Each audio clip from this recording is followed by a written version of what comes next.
I just found like makeup from old long time ago, like old school makeup. Like how it, like this is how old it was, that the casing of the lipstick was like steel or metal. That's how old. And even like the palette, all of it is like, it's so vintage. And she wants $60 for all of it. I don't even have that right now, but I really need that. I really need that. Oh my gosh. I wanted to talk to you about if there was a time, I know you have your thing going on, but I do want to film me coming in here and then you telling the stories. Let's do it. But when do you want to do that? Let's do it right now. I have to go home, change. Oh, okay. And then Go home and change. Go home. What time are you gonna be here till? Maybe 4-ish. Okay.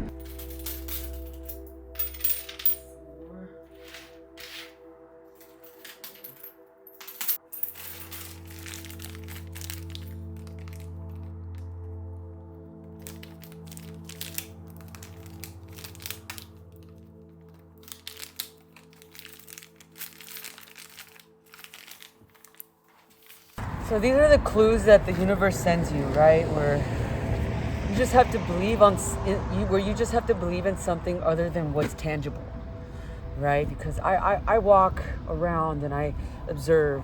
And earlier this morning when I was walking my dog, she went into the store here, and I found something that gives me that clue. It was still like that I'm doing it. To my old. Not at all. Not at all. So the item in this store represents something that I feel inclined to, that I can feel is my purpose. And the best way to describe that, right, is like when you're shooting or when you're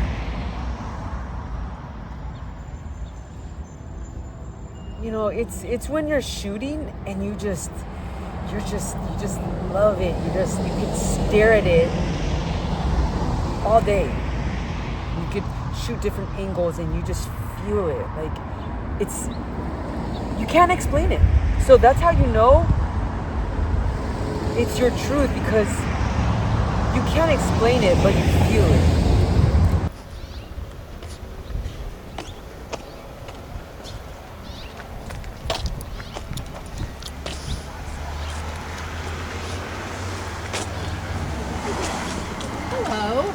Hi, I am. How's it going?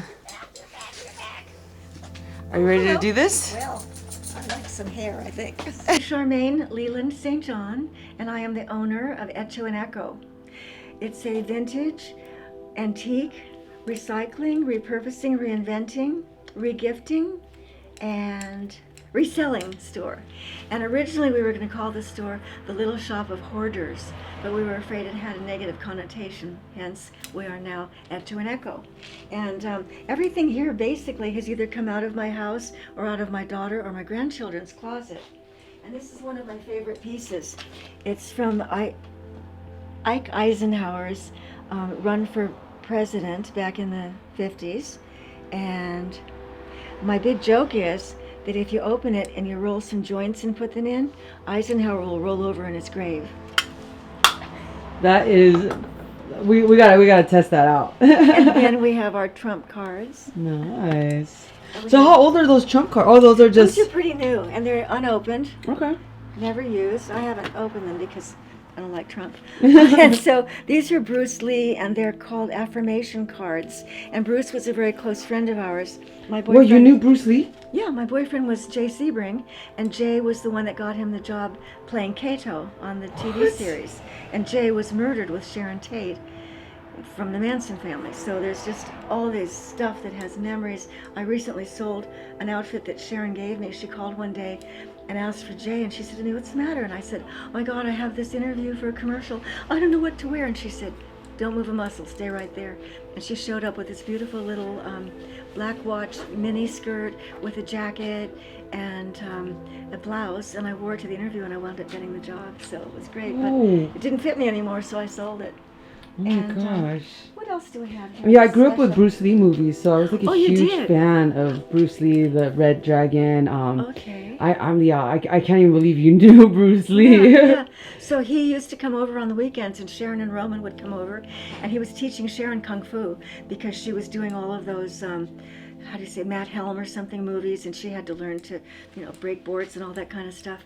And so he would say to me, here, open your hand, and he'd put a dime in my hand, and he'd say, now don't let me get the dime. And he'd be like this, and I'd close my hand, he'd go like that, and I knew I still had the dime, and I'd open my hand and the dime would be gone. He was so quick. His reflexes were inhuman. I just don't even understand how he did all that. Wow. So, and most of the things here are from my house, as I said earlier. For instance, this was a gift. Let me see. Jenny Agater gave me a lot of things during our friendship before she moved back to England. And so this was one of the little items that she gave me for my birthday one time. And I have no use for it, and I just figure it has to go to someone else. Somebody else needs to enjoy it. This belonged to Raquel Welch. It was given to me by her boyfriend, Ron Talsky, who was a costume designer. And I remember his mother asked me to speak at his funeral, and I had to follow Pierce Brosnan. That's a hard thing. So the first thing I said was, well, no one could dress a woman like Ron Talsky, and nobody could undress one like he could either. And then when I came off the podium thing, I said to Pierce Brosnan, thank you so much for opening for me. I'm a huge fan of him. 007. Yeah, he's fabulous. These I bought, and then I decided I didn't really like them enough to hang them in my home. And I have two by this gentleman who is Elliot Clark, and I have one by his father, Walter Clark, which I love. And I have them in my morning room. Wow. And then over here we have, this was from the movie. This was from the movie Red Corner with by Ling and Richard Gere. Yeah, that's a huge movie. And this I love because it's called a reverse painting, and it's painted on the inside of the glass. No way. Yeah.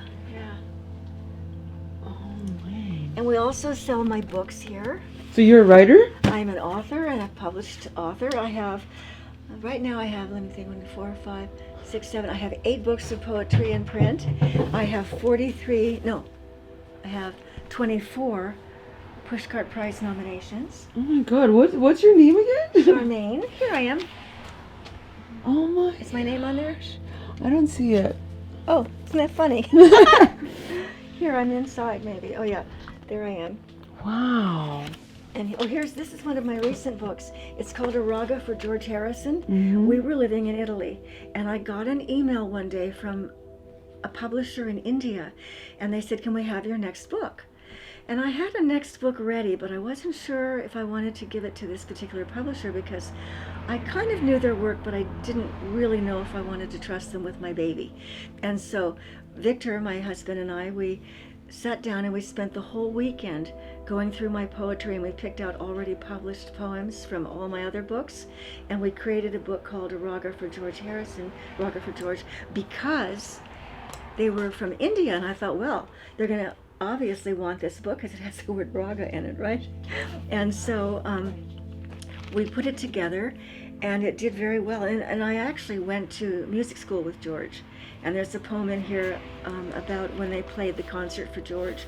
And so that did very well, and a few months later, 6 months later, they texted me again or emailed me and said, can we have another book?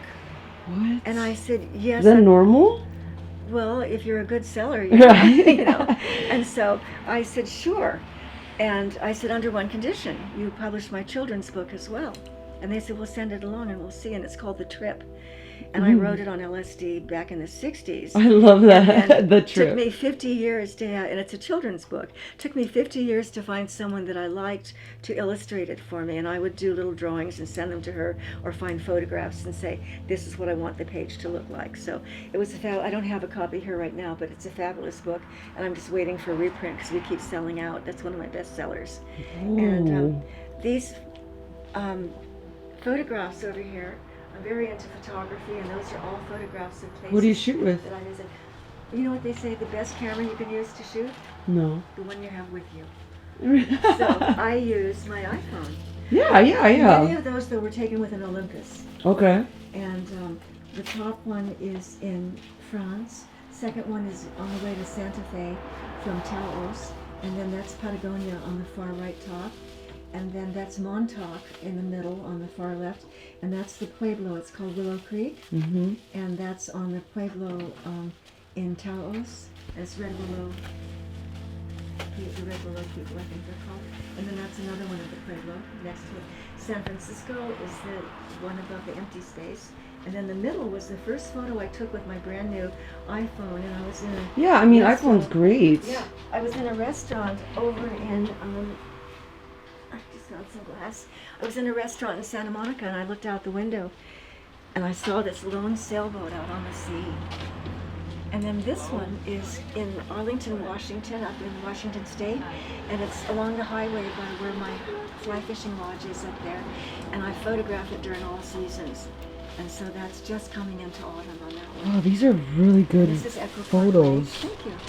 And this is, it's in Austria, and I'm trying to think of the name of it. It come to me. And you this did the color grade and everything? everything. Yeah. Go through and pull another one out, put it under his arm. And finally, he had about 5 or 6 albums together, and he came over and he said to me, how much do you want for these? So I went through them, and there was a Jimmy Webb album. And I said to him, do you even know who that is? And he said, yeah, it's my father. No way. Yeah. Now, that's not the end of the story. So he buys the records and he leaves. One day, some women came in and they were looking at some records. And I said, you want to hear a story? And I told the story, and the girl said to me, I was there. Jimmy is my father-in-law. I'm married to the guy that you sold that record to. Isn't that weird? This was in Beverly Hills on the corner of Olympic and Ladue, and they turn up in my store. 2 brushes and a comb, and it's got violets painted on it, and it's probably from about 1909, and somebody came in and wanted to buy just one brush, and I thought, well, that's crazy if I sell the one brush then. And then I said to her, well, how much would you like to give me for the brush? And she was willing to give me what I was asking for the whole set. Yeah. So I said, okay. So she took the brush. Then later somebody else came in and wanted the comb and the mirror. Okay. So I sold the comb and the mirror. Nice. And then this is what's left. So, Okay. Nice. And I just kind of use it to brush things, you know. Okay. So it was a lady's vanity set, you know. I had been walking past your store for probably years, and finally I come in. Oh my This god. used to belong to John Philip Law, and he was the angel in Barbarella. And he spent a lot of time overseas in Thailand and in, exotic places, and so he brought that back from one of his trips. And let's see what else. Well, we just have something for everyone. So then what would you say, like, so when you collect these items, like you had mentioned earlier, like what is it that like how do you come across all this stuff? Like where do you, like, cuz this is like just I can't even explain it. But it's just so like This is weird. Sometimes I'm in my house and I'll open a closet and there'll be a coat and I think, where did that come from? I have no idea how it got there. But I used to have a lot of nannies when my daughter was young. Mm-hmm. And so maybe a nanny left it years ago and I never saw it. I find things, or people give me things. Oh, okay, here's a story. Yeah. One day a friend of mine pulled up in his pickup truck and he had a lamp or something like a chandelier that he wanted me to sell for him. And it was wrapped in this filthy piece of some kind of wool something. Yeah. And I remember looking at this wool thing and thinking, I wonder if he's going to leave that for me. And after a while, he saw me still looking in the truck, and he said to me, "You don't want this whole thing, do you?" And I said, "Yeah, I can maybe cut it up and make purses." Yeah. And he said, "Oh, okay, here, take it." So I took it, and I took it over to the rug cleaner, and I said, "How much would it cost to have this cleaned?" And he said, $400. And I said, "Is it worth it?" I said, $400. And he said, "Yeah." And I said, "Okay." And he said, "Yeah, but I won't clean it unless you let me mend it first, because it had holes in it." Okay. And I said, "Well, how much is that going to cost me?" He said, $425. And I said, "Is it worth it?" He said, "Do you have any idea what this is?" I said, "Yeah, it's this old piece of rug that somebody found in an alley down in Long Beach." He said, "Lady, this is a Diné Navajo rug from the early to mid Stop. 1800s. Early 1800s, and it's worth about $5,000. Oh my So I said, "Clean it." So I took it and I hung it in my house in New Mexico. And then one day I went in there with some other, my friend Cy Litmanoff, who was the producer of, I'm not a name dropper, just everyone I know is famous, right? I can tell. Cy produced Walkabout and Man Who Fell to Earth and a bunch of those movies. So Cy, and Clockwork Orange, I think, but I'm not sure about that. And so Cy gave me a couple of rugs and a bunch of placemats that he had picked up years ago when he was in New Mexico. And I had helped him put together a garage sale when he was moving to the motion picture home. So as a gift, he gave me these rugs, and they were full of moth eggs and everything. So I put them immediately into a trash bag and sealed it off so that they couldn't get into my things. And then I took them over to this guy, and he was going to clean them for me. And then I said to him, "Do you remember that rug I bought in a long time ago?" And he said, "Oh, yeah." I said, "What do you think it's worth now?" And he said, "About $10,000. And right after he told me it was worth $5,000, I'll be right with you. Right after he told me it was worth $5,000, I had to go up to Washington for some things. I took it with me. Yeah. And I was going to put it on the floor. I thought, I'm not going to do that. But I took another rug in to be cleaned at another place. Yeah. And when I went to pick up my rug, I took this one with me, and I said, "What do you think of this?" By this time, it's mended and it's perfectly Oh clean. my And gosh. the guy took one look at it, and he said, "Oh my God." He said, "This is very rare. This is very valuable." I said, "Well, what's valuable?" He said, "At least $5,000. So I got the same price for two separate people in two different states. Yeah. So now it's worth $10,000. And that's just of you just someone that just came to give you something else, and you saw that in this truck. Yeah. And I do really think it's important to kind of ask for things like that, right? Because I was like, "Oh, you want this?" Yes, of course. Being that yes, saying yes, and then saying yes to the universe, so many things come by. Because even when I was walking here, I was like, "Oh, yeah," you were like, "Come in," and I was like, "Yes, come in." And I would have never known what was in here, because I passed by it, and I'm like, one day I'm gonna go in there, and I was like, it's gonna probably be closed, I don't know. Then I came in, and then for me, what really hit home are the pieces of makeup. Because I started the new journey in filming makeup, and that was kind of a sign that I am on the right path, if that makes sense. Yes, of course. Yeah. Wow. Yeah, and I find things all the time by the roadside or somewhere, and I always feel it's a gift from the universe. For Yeah. something that I have just done. Oh, this is what I'm doing right now. This is how we opened our store originally. We make these baskets out of recycled clothing. And I recently taught a course for free. It's a volunteer at the Cancer Support Community in Sierra Madre. And so we taught the people how to make these baskets so that they could have something to give away for Christmas, and I supplied everything they needed, and then they could fill them up with stuff from the 99-cent store.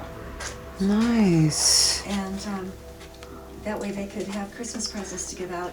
And a lot of them had spent so much on their cancer treatment. Yeah. They didn't have a lot of money left over.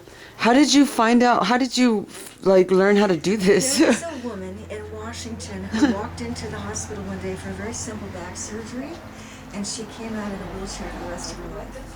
And then her husband left her. And then she started making these baskets. And so she was selling them in an art gallery up there, and I was doing a poetry venue every month. We had a featured poet, and everybody would come from all over and do their poetry. And I asked if she would teach me how, and I asked the owner of the store, And somehow it never happened. I said, look, I'll promise I will never sell them in Washington. I just want to learn how to do it. Well, she didn't, so I went online and I found out how to do it. And originally when we opened the store, we had yarn and we had baskets that we were making. And then we had knitting lessons. And so, because you know, in my culture, first we say our talent is our gift from Great Spirit or from the universe. And what we do with our talent is what we give back. Yes. And Yes. so we wanted to teach women, this became a hub for women that were either being abused or were having problems here in the neighborhood. They would all come down here and talk about their problems, and we would try to help them find a solution to whatever it was. And we were pretty good at it, you know. And so I then started trying to teach people to do things that they could earn their own money and not be reliant on a husband or someone for an allowance, you know, or you know, you have a budget and you can't spend this and you can't buy that. You should be allowed to have your own money to do with as you please because you work very hard. Yeah. Cooking dinner, making beds, cleaning the house, taking care of the children and all that. So that was our thing to try to give women, and we taught them how to knit. And she was teaching crochet as well, my partner. So that was really good. And recently I was teaching quilts, how to make quilts. Oh, nice. Lap quilts for women and men that were about to go into chemo, so they could take something from home that was something cherished and something that was made with love. And they don't have that starched, stiff blanket that they give you when you go into Right, yeah. And so we, and they'd asked me to do it again in the spring because apparently my two, how do you call it, events, teaching my classes, had more people sign up than they'd ever had. Wow. In all of their classes. So Wow, so it really did. yeah, so I'm just going to keep on doing it. I have to. I can't not, you know. Yeah, and I love how you said that. It's like your talent is to give it back. You said. Well, they say that our talent is a gift from Great Spirit or from the universe, and what we do with that talent is our way of giving it back. In fact, one time I tried out for a movie.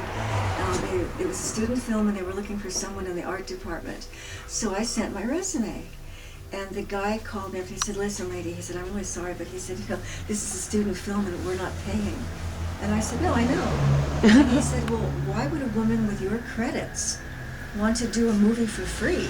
Yeah. And I said, "To give back to the industry that has given me so much." He said, you're on the movie." And I said, "How about my daughter? She's in costuming." He said, "Lady, any child raised by a woman with your attitude can do any movie I ever make." And so she came on, and funny, when she got there, she said to me, "Mom, we were standing right in line behind them at the Sundance Film Festival. They had a film at the festival." Whoa. Yeah, so she got to work on it, and the minute she came on, a woman came rushing in saying, "I'm sorry, I'm so sorry, but I got a paying job and I have to quit." And so they turned to dates, and she said, "Yeah, I'm up to it." And so she wound up being the on-set dresser. The woman had already designed all the costumes, but she was the on-set dresser and took care of everything. So, Wow. And now she's a much demand costumer, and well, there's a different word for what she does. She's like the key costumer, whatever the top echelon is below designer. Okay. She's that. Nice. Yeah. So many different lives. Yeah, so there was Little Foss and Big Halsey with Bob Redford, and I did I was on chairs for 10 years in the bar, and I was always a person who would be filming those cliffhangers because they didn't want people to tell what was going to be the cliffhanger, the answer to it, so they would bring me in on the cliffhanger movies. Series, issue, whatever they call them. And I did a lot of Love Boat, and I did, God, we're talking about 50 years ago. I was in Drum, Little Foss and Big Halsey, Drum, Under the Cherry Moon. And the most recent, I just did a film short, and I played a woman who runs a motel, and the girl comes in and wants a room. And I don't remember the name, but it was taken to, I believe, the Toledo Film Festival recently. And it was made by a woman called, her last name is Gallo, Carissa Gallup. Okay. It was her first film, so that was fun. And then I've made a few films. Well, I wrote my first 2 teleplays when I was 18, 19 years old. My boyfriend and I were living with Max Fair Jr., and we decided to write 2 screenplays for the Beverly Hillbillies. And everyone said, well, that's crazy. They have a little pod of writers that do Green Valley, or Green Acres, and Petticoat Junction, and the Hillbillies, and so they don't buy outside scripts, so we wrote them anyway. And I would kind of dance around the room and play all the parts, and my friend would just sit there typing. And so they actually bought them, and they were actually filmed. So I did my first thing when I was 19, and then from there I started modeling, and then I started doing beauty pageants because I wanted to get a scholarship somewhere. I had wanted to go, I was accepted at University of Mexico, and I wanted to be a ballerina / archaeologist. And so I needed money, though, to be able to go down there and live in Mexico and all that. And so I started doing the beauty pageant circuit, and then somehow got sidetracked and wound up being a concert performer. And it just kept unfolding. It was like a flower unfurling, and every time I turned around there was some new thing that I was doing, and much more satisfying than the last thing. So Yeah, and so what you would say, like, because I'm hearing that you've just how have you been able to like experience all these different journeys? Do you feel like it's been at the right time, the right place? Is it like what advice would you give someone that is an artist and believes in their art, but they just don't know where to go? So much of the things that have occurred in my life was because I just happened to be in the right place at the right time. I think that one of the things I always do, I know that I have completely changed cells every 7 years. So every 7 years I reinvent myself. And whatever that journey takes me to is where I go. I discovered when my late husband passed away that the way that people saw me or perceived me was always, well, I was the boss's daughter, or the boss's girlfriend, or the boss's wife. And after he died, I suddenly realized, oh my God, I am the boss. Now I am in charge of my life and what happens to me, and no one else is in charge. So whatever I want, I'm going to have to work for it, and I'm going to have to decide what I want. And it turned out that I used to do garage sales, and people used to call me the queen of the garage sale. And I always thought, God, if I only had a store, I wouldn't have to stand out here all weekend long, you know? And eventually I bought this building for my daughter and her then future husband, and they opened a store here. And I took over and had my own store in 2013. I started the store.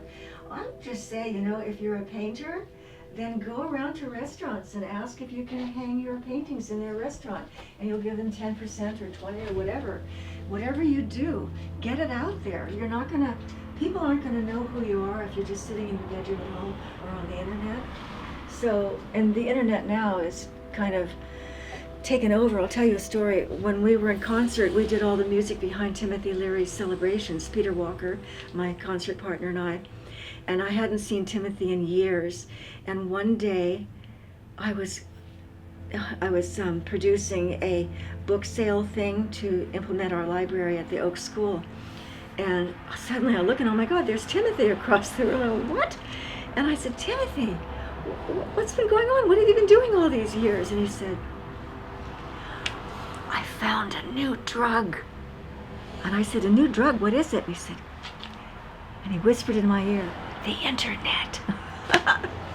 And I didn't know what he meant because we didn't have internet yet, you know? Wow. So eventually I was able to get a bunch of computers for the school, and I did all these fundraisers for them. I'm really great at fundraising. I was born to fundraise.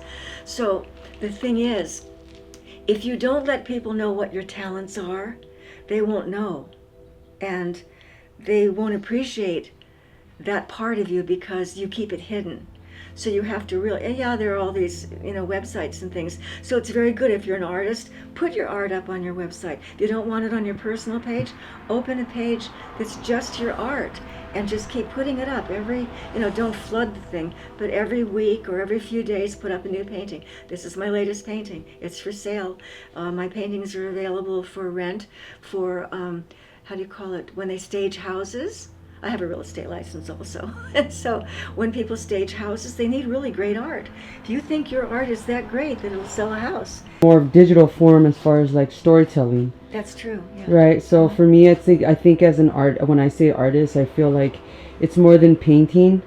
I feel like it is. I think the number one artist would be a storyteller. And I mean, you're a writer, Yeah, and a storyteller. That's my whole culture. We are storytellers. right? Because you're telling a story in a painting. I'm telling a story with this. I'm telling a story with this camera. With your stores telling a story. I think that's the best form of art. I have a book that I'm just in a final edit, and it's a collection of short stories, and they're common thread short stories. And originally I wanted to write a book about the very strong female ancestors in my lineage, and I have a very rare woman chief in my lineage. But when I started to write her story, I realized it's a one horse pony, you know, and it's just, there's not really, I didn't want to do the research. She ran across Lewis and Clark when they came through the Pacific Northwest and had a run-in with them and, you know, put them in their place, let me tell you. And so I didn't write her story because it didn't seem that it had a good punchline. But the second story is about my great-grandmother, whose husband was a miner, and he went down to Walla Walla to have some ore assayed while he was down there. And he said, you know, be careful because claim jumpers might come. And sure enough, they came. And so I tell the story of how she thwarted them and managed to save the Iconoclast, which was the name of his mine. And then the second story I wrote was about my earliest memory of my mother. And then I didn't have a story about my grandmother, but then I told a story about a fictive kin. Oh, I decided, okay, I don't have enough women with a strong, you know, story to tell, but I'll tell stories of the son and daughters they bore. We had a story about a stallion that was stolen from us. My great-grandfather went back to Maine where he was born and brought horses back because he said we didn't have good horses on the res because we had wild mustangs, right? So he brought back a good stud horse and it was stolen by family. And I know the story because as children growing up, you hear the stories over and over and over. And somebody would say to my cousin Stella, oh, Stella, you already told us that story. And I'd say, young man, you sit down and listen to that story. She's telling it to you so that you will always remember it and you will tell your children. Our children have to know who they are and where they came from. And so I wrote the story. It's called Smoke, and it's about this horse that was stolen. And then I went to visit my cousin Stella, and she told me a story I had never heard about my grandparents. I knew how they met, but I didn't realize some other part of it, which I can't tell you because it's a secret. And when she told me that story, I just sat down and, man, the story just flowed. And I wrote this incredible story called Courtship about my grandparents. And it starts, well, my book starts in the 1800s, I think around 1873, and it ends at 1973 on an island in Sri Lanka, and it's about me and another courtship. So I had an agent who wanted to take it to the University of New Mexico Press, and then he died 3 months after he signed me, and then COVID hit, and so and then I thought I needed to do. I don't know. Then I thought I might need to do a little bit more editing. And I want to pick some photos to put in it and all that. Yeah. Because it's historical fiction. Yeah. You know, I already have the stories. I have the bricks. So I just put the mortar in and put. So what is a story to you? What is a story? Yeah. It's a sharing of a time in someone's life, like a memoir. It's something that will lift your spirits. Is something that will make you fall in love with. I think reading is one of the deepest joys I've ever known. And then I started writing and I fell in love all over again.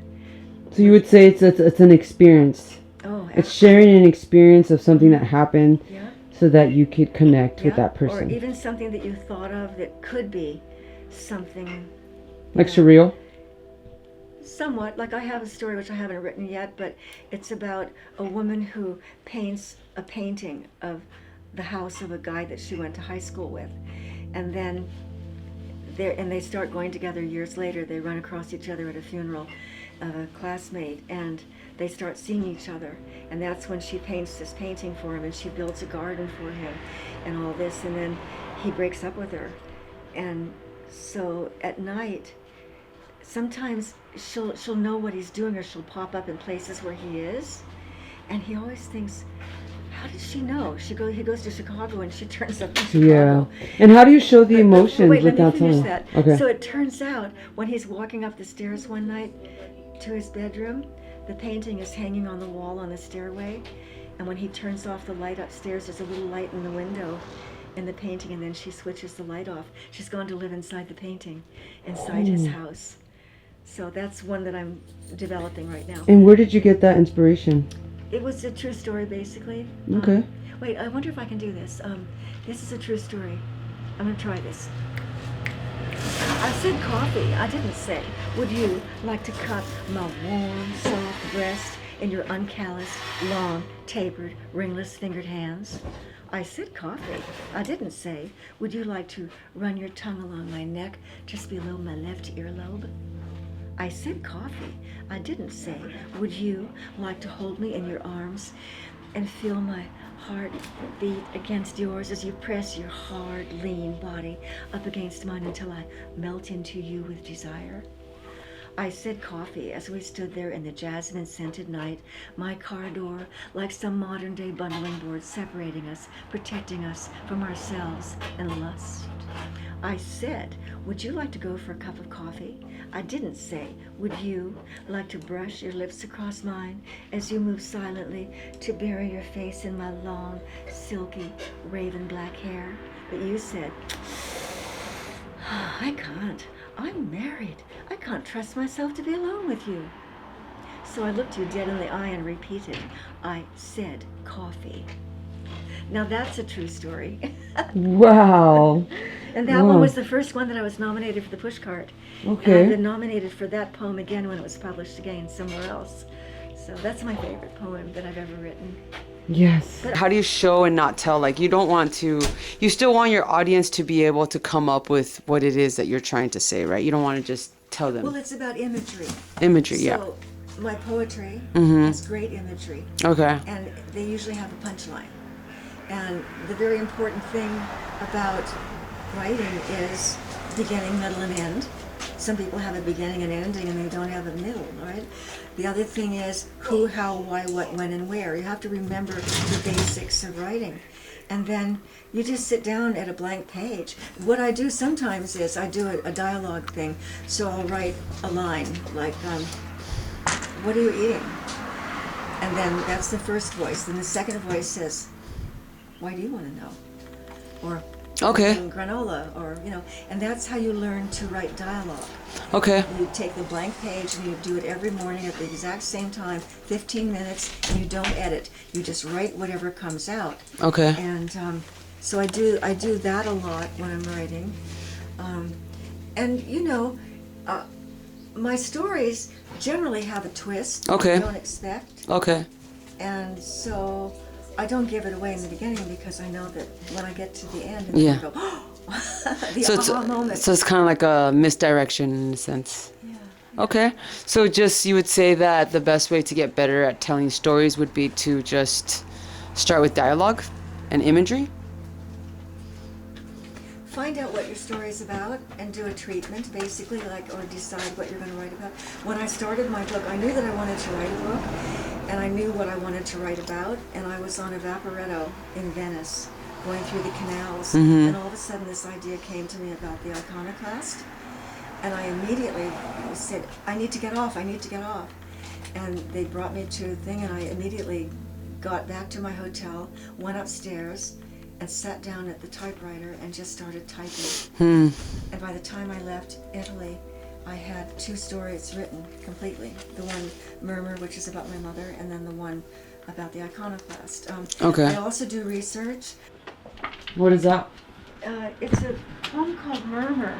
Okay. And it was what I do when I want to have kids learn to write. Yeah. I sometimes say to them, what is your earliest memory? And then they tell me, and I say, okay, that's the beginning of your book. You can always throw it away later, but that's where you start your book. And Yeah. can barely see this writing is so little. I guess it's just like all stories have to have a conflict. Mm-hmm. They do, right? Is ego and shadow a conflict? I don't think so. No. So let's live in the shadows. Yeah. And What is we the all have an shadow for ego. you? What does the shadow mean? The shadow, your shadow side. It would be, As an artist, yeah. I think it was Anais Nin who said, there's no such thing as writer's block, just secrets you're afraid to tell or not willing to tell. That makes sense, because then you're afraid Yeah. of judgment. You're afraid of a lot of things that might come, of showing your truth. I think, yeah, that makes sense. Because when you get to a writer's block, it's either because you stopped experiencing, and or you just you're creating or filming for validation. And you knew Bruce Yeah, Lee. I love Bruce. And you know what pissed me off so much? That jackass Tarantino Yeah. making that movie where they made him sound like, I don't know what. I mean, he's one of the humblest people I ever knew in my life, and they made him look like an ass. Oh, they did? I think so. What movie was that? That stupid one about the murders. It's something in Hollywood. I don't know. Oh, Once Upon a Time. Yeah. And I stopped going to Margot Robbie movies after she played Sharon. I thought, how could anyone think Or that it's Margot right to do Ruby? this? Yeah, Margot Robbie, Yeah. R-O-B-E-Y. She played Sharon, and she made Sharon seem like an airhead. I just was so upset.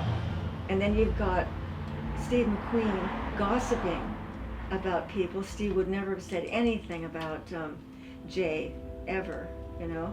And I think they use that because they need some type of contrast. Right? They like, I feel like that's why it's important to have documentaries on artists, because you see their truth, and art is really the expression of the self. So the most creative is the most personal. What you habitually think largely determines what you ultimately become. And it's never too late to be what you might have been. Yeah. That's something important to remember, because, you know, there were times in my life when I would have wanted to do certain things, but it just wasn't the right time, or it didn't happen. But I can still pursue it. And like, if I want to go now and be an archaeologist, I can do it. Oh yeah. So never give up your dreams. So I'll read it. This one was actually nominated for the Pushcart, and it's been published in about, I don't know, maybe 30 or 40 different anthologies. Okay. Let's hear it. Okay. She was on the ragged edge of sleep in those dark, velvety moments just before dawn, in the small, crowded bedroom of the old Spanish bungalow on Vista Grande, the small bedroom she shared with her sister, and a year later with a newborn baby brother. Her dark-eyed sister Nicole lay sleeping in the twin bed which ran crosswise at the foot of her own long, narrow bed, curled up on her side facing the wall, with its swirls of white wedding cake plaster, black hair and pink rubber curlers. Her older sister slept, unaware, undisturbed. Some unidentifiable murmur in the dark and distant garden, with its tangle of fruit trees and brick-edged, moss-covered, herringbone pathways, had awakened her, terrified her. She lay there shaking under her thin blanket, sobbing into the softness of a feather pillow, encased in its delicately embroidered slip, sewn by a grandmother who lived far away but dreamt of her nightly. She sent beaded moccasins at Christmas and braid tie bows for her birthday. The light went on in the turquoise and gray tiled deco bathroom that separated the master bedroom from the small room with its textured white walls and large picture window, the room they called the nursery. The warm glow from the night light spilled out into the room from the crack beneath the door with its crystal doorknobs. Shadows danced menacingly across the ice walls. There it was again, that sound. Then the door opened and her mother's arms were around her, petting her, smoothing her hair, brushing her tiny bangs from her forehead, patting her on the back, whispering, shh, into her tiny ear. There, baby, don't cry. She almost sang the words, tender and somewhat out of key. Then the sound again. It's just a mourning dove calling to his mate. She had not the slightest idea what a mourning dove was, but she believed her. She trusted her. She had no reason not to, yet. The child stopped crying as she breathed in her mother's perfumed aroma, now full of the musky scent of sleep and dreams. Then the small body in the vastness of the twin bed relaxed in her mother's arms as tears were wiped from her emerald thick lashed eyes, first with gentle fingertips, then the silky corner of a chenille dressing gown.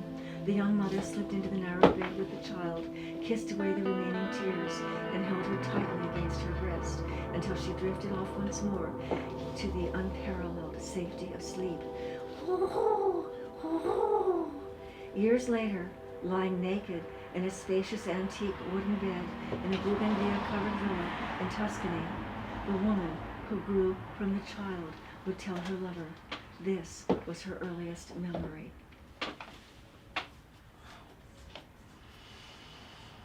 Wow. Hi.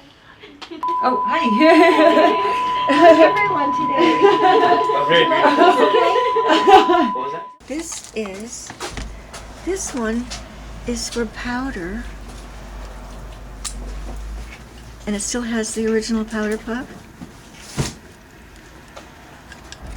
And this would be put on top to keep the powder from spilling out. Mm-hmm. And there's a little bit of a mirror in there. Oh, yeah. Huh. Okay. And then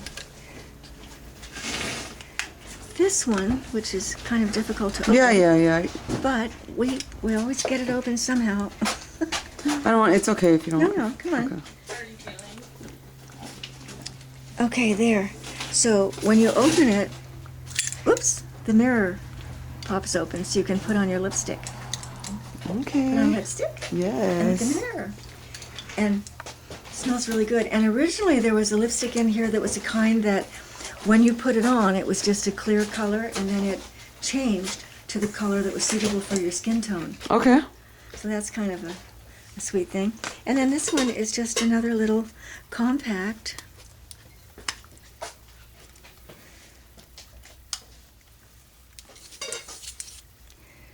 You could even put a photo in here Yeah. and put it on the table with a photo in it like that. I think that's what I would do. Yeah, that's so nice. So that's what they used to be made of, right? Because now they're not. No. So what kind of material is this? Some sort of a metal. It could be brass, but I'm not sure. I mean, now everything's made of plastic. Yeah. Yeah, I know. That is so terrible. Terrible. How much would you give for these two then? For this one for these, you said 60, right? For the three? And then the pencil sharpener. Yeah. Well, I just want to see how much this one would be first. So this would be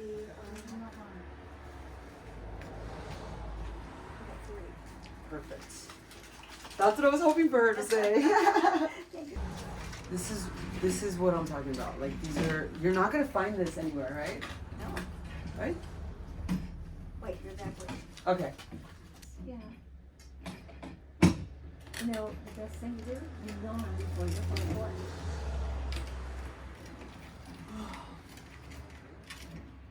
Look how your eyes glisten.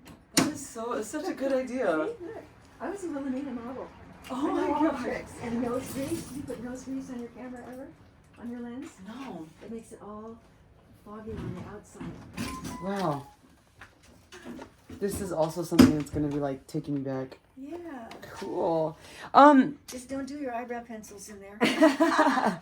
So beauty comes from within, and Why do you think people use makeup? To show it on the outside? I think that they use makeup to enhance the way they look, and I think even men are well in the French court. Men were wearing powder and rouge and little beauty dots and all of that, and then they stopped doing it, and now men have started again doing things like eyeliner or a little bit of they're putting on fake suntans and all of that. I think that when I put on makeup, I go for many days. I'll go with no makeup whatsoever, and I give my skin a rest. But then, if there are special occasions, then I think, well, I just want to bring my eyes out, or I want to, you know, sometimes I do the brown lines around my lips, and I haven't had any work done. Mm-hmm. So I do the brown line with the liner pencil, and then a little bit of maybe gold lipstick. Yeah, okay. And I notice that when I go into the community center down there, if I've got the full makeup on, people go, "Oh my God, it's you! Oh, you look so different." And I say, "Yeah, I've got lips." Yeah. Yeah, so would you say it kind of gives you like that extra confidence? Oh, absolutely, sure. And do you think, so you don't like, I guess I'm trying to get to the point, like, when you put it on, because you don't put it on for anything, right? You put it on for something that you want to kind of add that extra layer of confidence, because you were saying like when someone gets married, or when you put your, you didn't always put it on, but when you did, you wanted to show more of the love that you have for yourself. Yeah. Right, because especially now, makeup is expensive. True. You could get Not like a if you buy it lipstick. at the 99-cent store. Believe me, I do a lot of my makeup shop. I don't have a lot of makeup. I still have makeup I've had since the 70s, but the powdered kind, so you don't get a disease or, you know, your eyes fall out. But I literally use so little makeup. And somebody once said to me, "How long does it take you to put your makeup on in the morning?" And I said, "Well, it depends." And they said, "Depend on what?" And I said, "How long the red light is down at the corner of Top and Los Angeles." Right? I'm there driving. I always found that fascinating when women put makeup and they drive. Yeah, but we don't do it while we're driving. No, but we do it at the stoplight. But I even still see it sometimes when I'm like, we're just finishing up. So it's something about, would you say, so like, just getting back to having like the makeup be a representation of not just being a tool but a companion, right? Like, because I don't want it to be where, like, when I tell stories, I don't want it to be where it's like that you need it. Mm-hmm. But I don't need it, but it helps. Yes. Right? Yeah. Yes. And then do you feel more safe when you do have it? It's not about safety. It's about and see, I can't see myself once I put it on. Yeah. I can't see what's there. Do you feel different when you have it on? Do you feel like I feel different if I wear a new dress. I feel different if I have a brand new hat. I feel different with all of the outside stuff that I add to what's already there.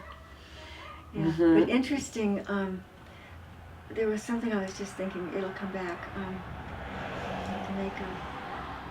I don't know. Yeah, because I just wonder, like, yeah, it's just, like, I notice with all my clients, like, they have a bag, and it's like, that is their bag. Right. And I always open it because I could see your personality in that bag. And even sometimes this girl, she didn't get her nails done on time. So she's like, "Can you please drive? I need to get these nails before I shoot." So I'm driving. I was like, "It's just your nails." She's like, "No, like this is me. I can't shoot without my nails done, my mascara, and my lips." And we had, you know, to an extra turn, and she just needed it. That's funny. So in the mornings, if I'm running late, I have to decide which is more important, breakfast or makeup. And I think I can always throw the makeup in a Ziploc bag and take it with me and do it when I get there. But I can't cook an omelet in the car, right? Yeah. So like this morning, I wasn't sure which, but then I did have time to go in and throw on a little makeup. So sometimes when I wake up, I'll just put on the face cream, then I'll go and do something else while it's drying because I like it to saturate, you know, get in. And then I'll go and put on the base. And then I use very little. So I put on and the base is like a sponge thing that you just, and then the next thing I do is I make the cheeks. Okay. Oh, I'll tell you a funny story about that other photo. I make the cheeks really dark in here to make my already high cheekbones stand out.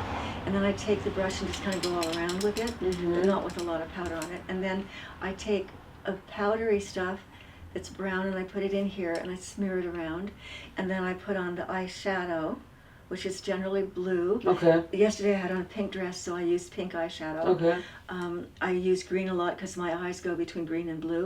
And Your eyes change colors? And you know, for a long time my eyes were green and I used to buy blue contact lenses.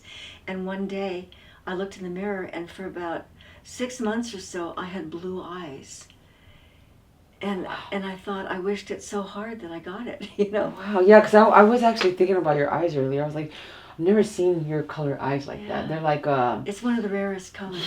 yeah, Yeah. because it's like it has hints of blue, but it's like gray. Right, especially if I'm wearing it. Yeah. If I didn't have this dress on, it would be greener maybe. So, and then what I was going to say, oh yeah, I already said that. So, and then the next thing I did, and Sharon Tate taught me that, to put the eyeliner, either an eyebrow pencil or powdered stuff up here, and then smear it around. And that gives you the shadow back there. And I think she learned it from Ben Nye. Nice. And I remember Ben did my makeup for a screen test I was doing, and he said to me, next to Elizabeth Taylor, you have the longest eyelashes I've ever seen. Yeah. So. You know, and the thing is, like I was looking at the history of makeup, and it used to be, well, it probably still is. It's a sign of class, of status. Mm-hmm. You know, because back in like the Egyptian culture, I was just right? going to say, look at Cleopatra. Like they used it to show, because the and rich, even the boys. the boys, yeah, they use it to show their status, and if you were able to put makeup on, it was to show that you were of class, of status, to use it. And I think also that could transcend into what women do, and men or whoever use it now to show that they earned that makeup. Because yeah, I mean the makeup now is $50 for lipstick, 60, you know, so it's like I feel like also when you use makeup, because it's expensive and because like you've been able to you find the shade and color you like, it's also proof that the struggle in whatever it is that you did to purchase that, it makes it stronger, or like it helps you get a job, it helps you accomplish maybe feeling of accomplishment. Yeah. And when you walk through that door on that interview, you know that you are dead gorgeous. Yes, because ultimately you walk in there knowing that is yours. Yeah. And you're showing like, I this own is my, this. yes. Yeah. So it's like showing your inner beauty, but on the outside, and this product is what helps you do that.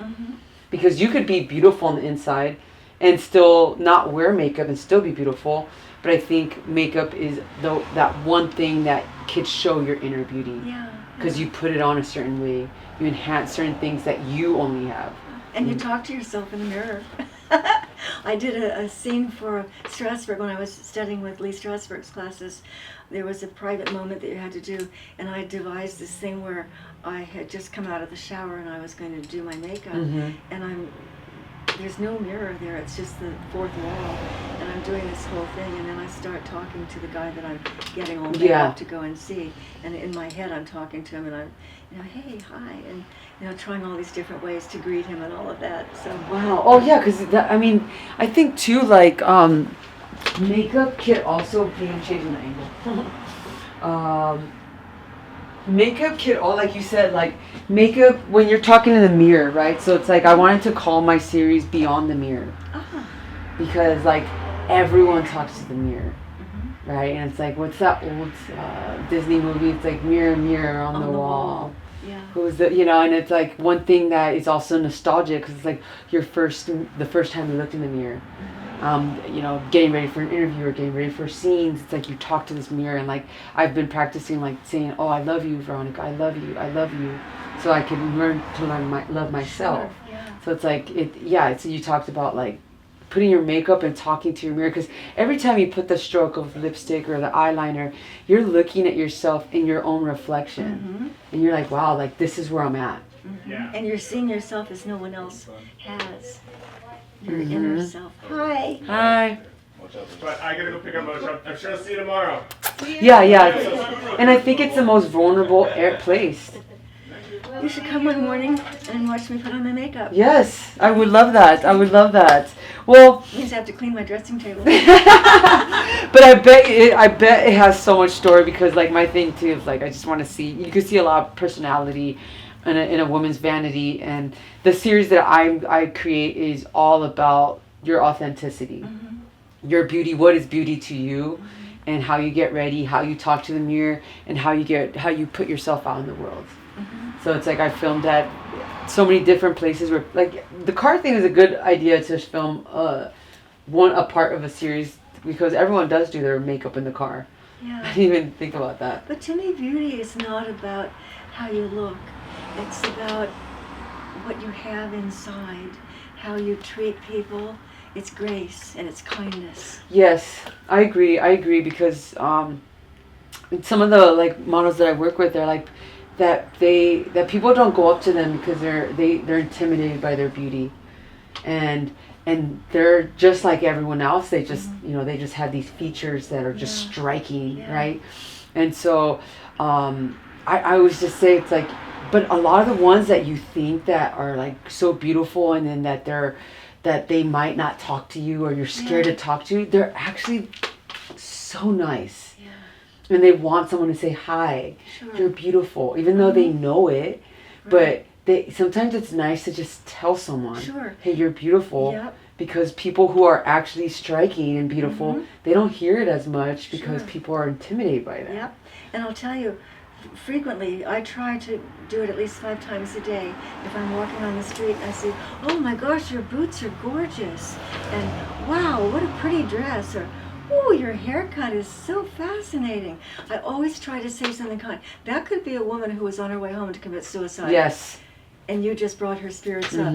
And I'm not blowing my own horn, but I find that when I go into the market or I go somewhere, people stop me every few aisles and say, oh, you're so beautiful.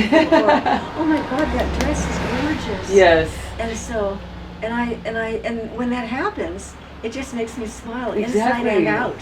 Yeah, because I think it's important to express.